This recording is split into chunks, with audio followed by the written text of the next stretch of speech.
राष्ट्र संत श्री प्रमुख सागर सा ज्ञानी ना संसार में। अमृतदायी ज्ञान है इनके प्रवचनों के सार में। पुष्पदंत महाराज के शिष्य हैं, ज्ञान उन्हीं से पाया है।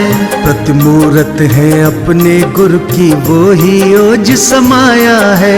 जग कल्याण की कुंजी इनके धर्म ज्ञान भंडार में। अमृतदायी ज्ञान है इनके प्रवचनों के सार में। अहिंसा तीर्थ के हैं ये प्रणेता, असम राज्य के राजतिथि। आत्मानुशासन से कल्याण की सिखलाए जग को युक्ति। जिन वाणी चैनल कहे गुरुवर, प्रभुवर है साकार में। अमृतदायी ज्ञान है इनके प्रवचनों के सार में। इस कार्यक्रम के पुण्याजक हैं शादी की 50वीं सालगिरह के उपलक्ष्य में श्रीमान ओम प्रकाश प्रभा देवी सेठी, श्रीमान संदीप सविता देवी सेठी, श्रीमान सचिन अमिता यशस्वी लहर अवयुक्त अव्यान एवं समस्त सेठी परिवार गुवाहाटी बेंगलोर।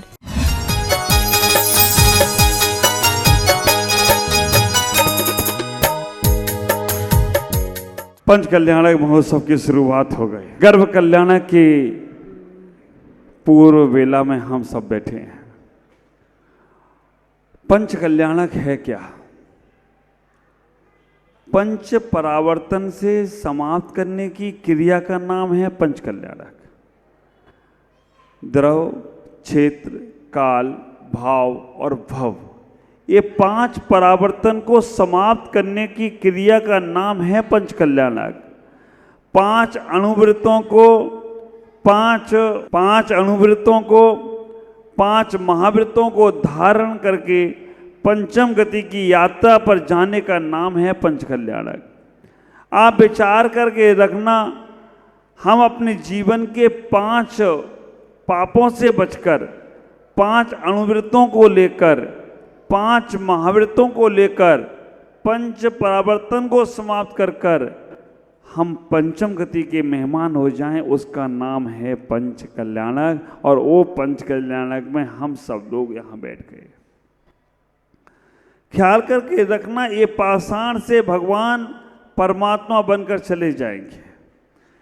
अभी यहाँ पर शांतिनाथ भगवान की आपको प्रतिमा दिख रही है, लेकिन ये प्रतिमा 2 दिन में 3 दिन में इतनी पूज्यता को प्राप्त होगी, हजारों लोग इनके दर्शन करने से अपना कल्याण करना शुरू कर दें तो कोई आश्चर्य की बात नहीं है। आप विचार करके रखना, इन पाषाण से कल्याण कैसे होगा?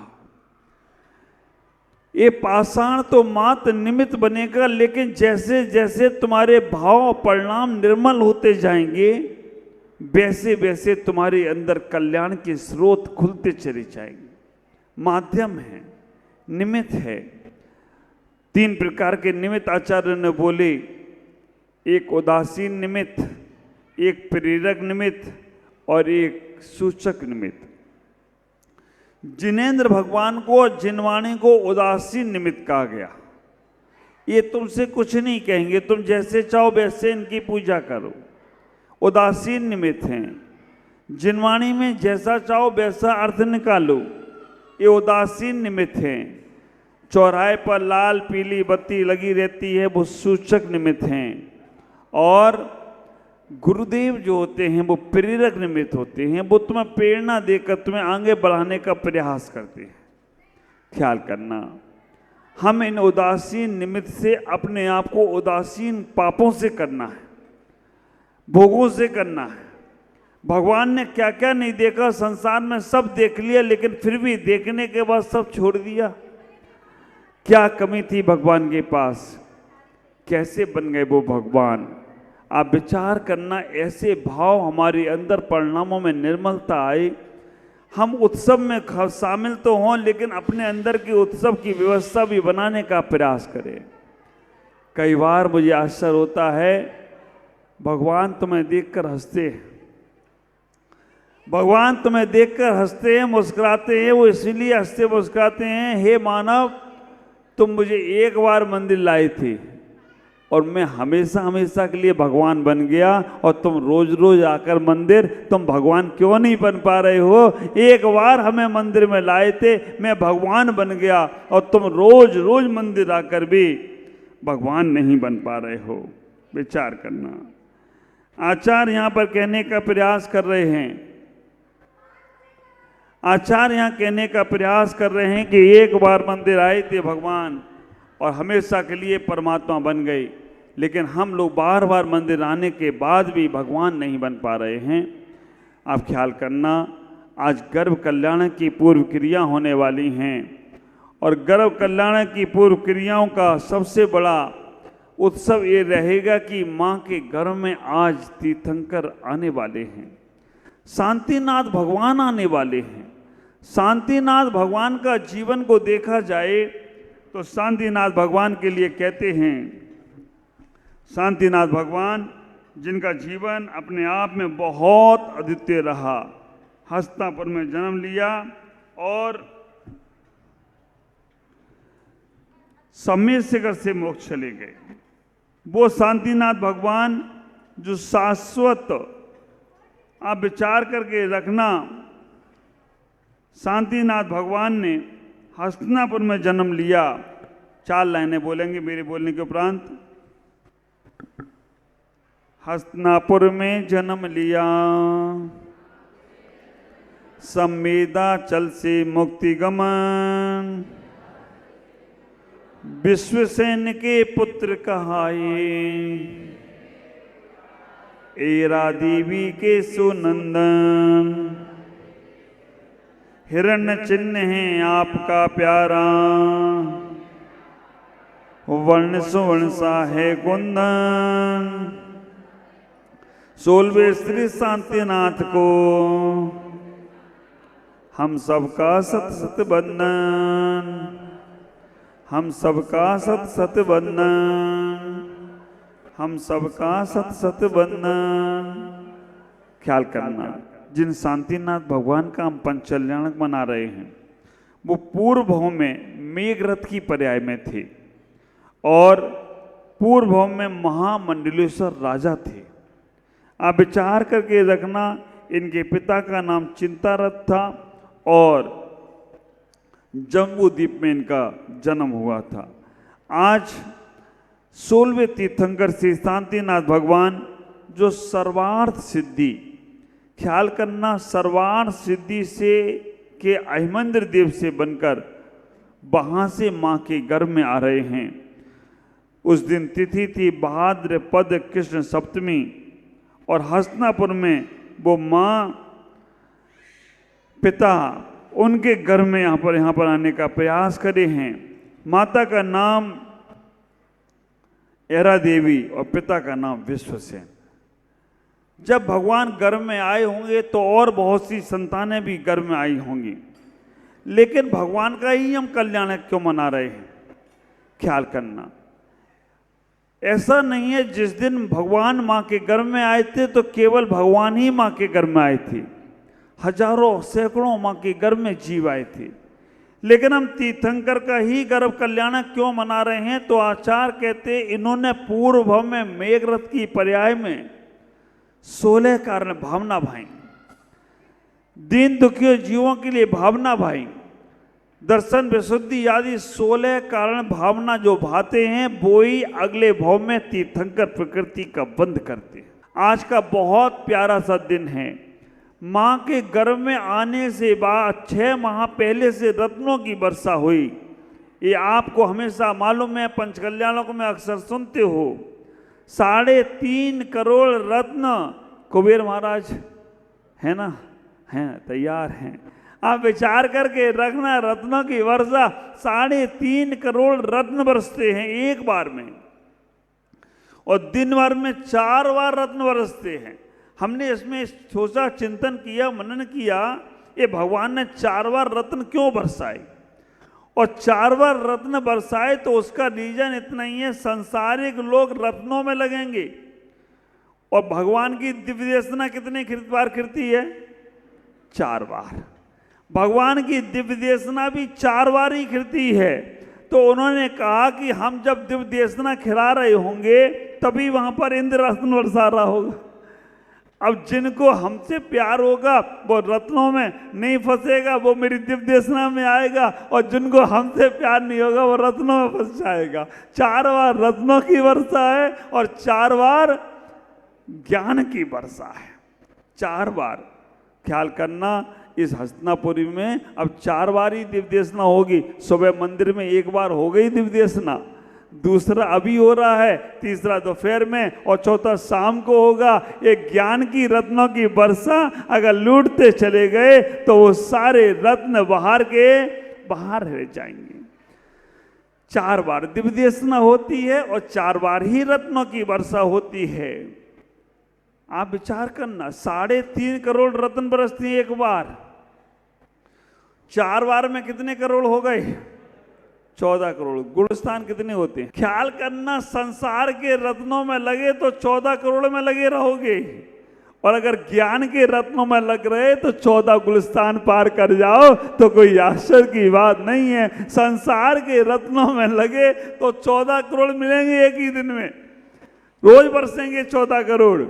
लेकिन अगर तुमने ज्ञान के रत्नों को बरसने का प्रयास किया, ज्ञान के रत्नों को स्वीकार किया, तो 14 गुलस्तान पार करके निर्वाण को पा जाओ तो कोई आश्चर्य की बात नहीं होगी। विचार करना, संस्कार, 16 संस्कार, कैसे कैसे 16 संस्कार गर्भ के होंगे वो आपको मालूम पड़ेंगे। ख्याल करना, माँ 16 सपने देख रही है, और वो केवल 16 सपने इसलिए देख रही है कि जो संसार की 16 कसाएं हैं, उन कसाय को क्षय करने वाला जीव मां के घर में आ रहा है। अष्टकुमारियां मां की सेवा कर रही हैं, वो केवल इस बात का प्रतीक है कि जो गर्भ में मां के जीव आया है वो अष्टकर्मों को नष्ट करके निर्वाण को जाने वाला है। ख्याल करो, 3 प्रकार की योनियों की चर्चा आती है आगम में। 3 प्रकार की योनियां होती हैं, एक वंशज योनि होती है, एक गर्भज योनि होती है, एक संख्यावत योनि होती है। हम संसारी लोगों जो गर्भ में आए हैं वो सब वंशापत योनि में ही आते हैं, जहाँ से वंश की उत्पत्ति होती है, वंश की परंपरा चलती है, उसे वंशापत योनि बोलते हैं। संख्यावत योनि, जहाँ कोई जीव जन्म नहीं लेता है, माँ के घर में नहीं आता है, चक्रवर्ती की पटरानी की होती है, बांझ होती है, जहाँ से कोई जीव का जन्म नहीं हो रहा है, समझ के रखना वो संख्यावत योनि है। और तीसरी योनि का नाम दिया कुर्मनोत योनि। कुर्मनोत योनि का मतलब है जिससे एक भव अवतारी तीर्थंकर जन्म ले रहे हैं, महापुरुष जन्म ले रहे हैं, एक भव अवतारी हैं, उस योनि से तीर्थंकर का जन्म हो रहा है, वो कुर्मनोत योनि है। हम इतना ही विचार करके रखें कि गर्भ में जीव आया है, ऐसा जीव जिसने पूर्व में साधना की थी। हम भी यही भगवान से भावना भाएं, हम भी यही परमात्मा से भावना भाएं कि भगवान मेरे गर्भ में भी कोई जीव आया है तो वो संस्कारित होना चाहिए। ख्याल करना, अगर भूमि संस्कारित होती है तो उसमें बीजारोपण बहुत अच्छा होता है। संस्कारित संतान उन्हीं के घर में जन्म लेती है जो अपने संस्कार को बचा कर रखते हैं, अपने संस्कार को धूमिल नहीं होने देते हैं। माँ के घर में जीव आ रहा है, हमारे घर में कभी कोई जीव आता है तो ख्याल करना उसी वक्त से उसे संस्कार देना प्रारंभ कर देना। और आचार्यों ने यहाँ तक बोल दिया कि तुम्हारे घर में कैसा जीव आया है, कैसी संतान आई है, ये तुम अपनी मानसिकता से जान सकते हो, अपनी विचारधाराओं से जान सकते हो, अपने भावों से जान सकते हो, उस वक्त तुम्हारा क्या मन में विचार आ रहा है। इसको अगर कहा जाए तो इसको दोहला बोलते हैं। महिलाओं को दोहला पड़ता है जब गर्भ में संतान आता है। हमारी एक पुस्तक है संस्कार, उसे पढ़ना, ख्याल करके रखना, उस पुस्तक में बहुत कुछ दिया है। आदिनाथ भगवान का जो आदि पुराण है, जिनसे नाचार ने, भाई ऊपर थोड़ा सावधानी कर लो, आप विचार करके रखना, जिनसे अनाचार्य ने आदि पुराण ग्रंथ के अंदर पूरा का पूरा वर्णन देने का प्रयास किया कि कैसे हमारे गर्भ में कोई जीव आए तो हम उसे संस्कारित करें। ख्याल करना, गर्भ में आने के पहले ही संस्कार की पूजा बताई है। आप विचार करो, आपकी विवाह होता है, शादी होता है, शादी विवाह के बाद जब वो जीव गर्भ में आप लाना चाहते हो, जीव गर्भ में आता है, उसके पहले ही कहा कि आप अपने संस्कारों को कायम रखें। अगर गलत भावनाओं से, गलत पाप की क्रियाओं से अगर तुम संतान की उत्पत्ति चाहते हो तो विचार करके रखना, वो संतान गलत ही होगी। गर्भ में आने के बाद कैसे संस्कार देना, और अगर आपके जीव गर्भ में आ गया तो आपको क्या इच्छा हो रही है, इससे पता चलता है कि ये जीव कैसा होगा। अगर हम महापुरुषों के उदाहरण आपको दे रहे हैं, आचार्य शांति सागर जी महाराज जब अपनी माँ के गर्भ में आए तो माँ की इच्छा हुई कि मैं श्रेष्ठ फूलों से भगवान की पूजा करूं। आप विचार करके रखना, उनके मन में इच्छा हुई कि मैं श्रेष्ठ 1008 पुष्पों से पूजा करूं। जब माँ सीता के गर्भ में लव और कुश आई, आप विचार करके रखना, लव और कुश अपनी जब माँ के गर्भ में पहुंचे तो सीता की इच्छा हुई कि हम तीर्थ वंदना पर जाएं, तीर्थ यात्रा पर जाने का प्रयास करें। कंस जब अपनी माँ के गर्भ में आए तो उनके मन में इच्छा हुई कि मैं अपने पति के, कंस की माँ की इच्छा हुई कि मैं अपने पति के सीने का मांस निकाल के खा जाऊं। आपके गर्भ में अगर कोई जीव आ रहा है और उस वक्त आपके भाव परिणाम कैसे हो रहे हैं, अब समझना। अगर गर्भ में कोई जीव आए और तुम ज़्यादा श्रृंगार कर रही हो, ज़्यादा फैशन कर रही हो, ज़्यादा कुछ गड़बड़ करने का प्रयास कर रहे हो, तो वो संस्कार उस जीव पर भी पड़ेंगे, वो संस्कार उस जीव पर भी पड़ेंगे। ऐसा कहा गया है, आयुर्वेदिक ग्रंथों में भी कहा गया है, अगर गर्भ में जीव आने के बाद माँ काजल लगाती है तो उस बच्चे की आंखों की रोशनी कम होने लगती, धुंधलापन आने लगेगा। माँ क्रीम, पाउडर, लिपस्टिक लगाती है तो आप विचार करके रखना, बच्चे को स्क्रीन प्रॉब्लम हो सकती है। आप ख्याल करना, आपको लगता है श्रृंगार सिंपल रहना चाहिए, और तो और आपको आश्चर्य होगा अगर वो गर्भ में जीव आने के बाद माँ पिक्चर देखने जाती है तो क्या संस्कार पड़ेंगे। ख्याल करके रखना, माँ अगर कहीं गलत पिक्चर देखने जाती है या और कोई गलत चीजें करती है तो बच्चे पे भी गलत ही संस्कार पड़ने वाले हैं। तुम्हारे घर में कोई जीव आए, वैसे तो कह देती हैं, हमारी बड़ी बुजुर्ग लोग कह देते, बेटा अब संभल के चलना, अब तेरे को अपना नहीं उसका भी ख्याल रखना है। ख्याल करना, आज गर्भ के संस्कार की बात यहाँ हो रही है, गर्भ कल्याण की बात हो रही है। शांतिनाथ भगवान आज गर्भ में आएंगे और गर्भ में आकर वो अपने गर्भ से जीने की कला सिखाएंगे। और भी चर्चा मैं आपसे करूँगा, आज हम इस क्रिया को पूर्ण करेंगे। इतना ही कहना चाहूँगा, जो लोग यहाँ बैठे हैं, अक्सर आप सुनते हो कि गर्भ कल्याण की क्रियाओं में हमें मन में ये संकल्प करना है, हे भगवान मैं कभी कोई जीव का गर्भपात नहीं कराऊंगी, हे भगवान मैं कभी किसी जीव को गर्भपात की प्रेरणा नहीं दूंगी, तो भी तुम्हारा गर्भ कल्याणक मनाना सार्थक होगा। आज हम भगवान को यहाँ गर्भ कल्याणक के रूप में स्वीकार करेंगे और अपने जीवन को गर्भ में बनाने का प्रयास करेंगे, तभी जिनकी सार्थकता होगी। आज इतना ही। ओम नमः, जय गुरुदेव।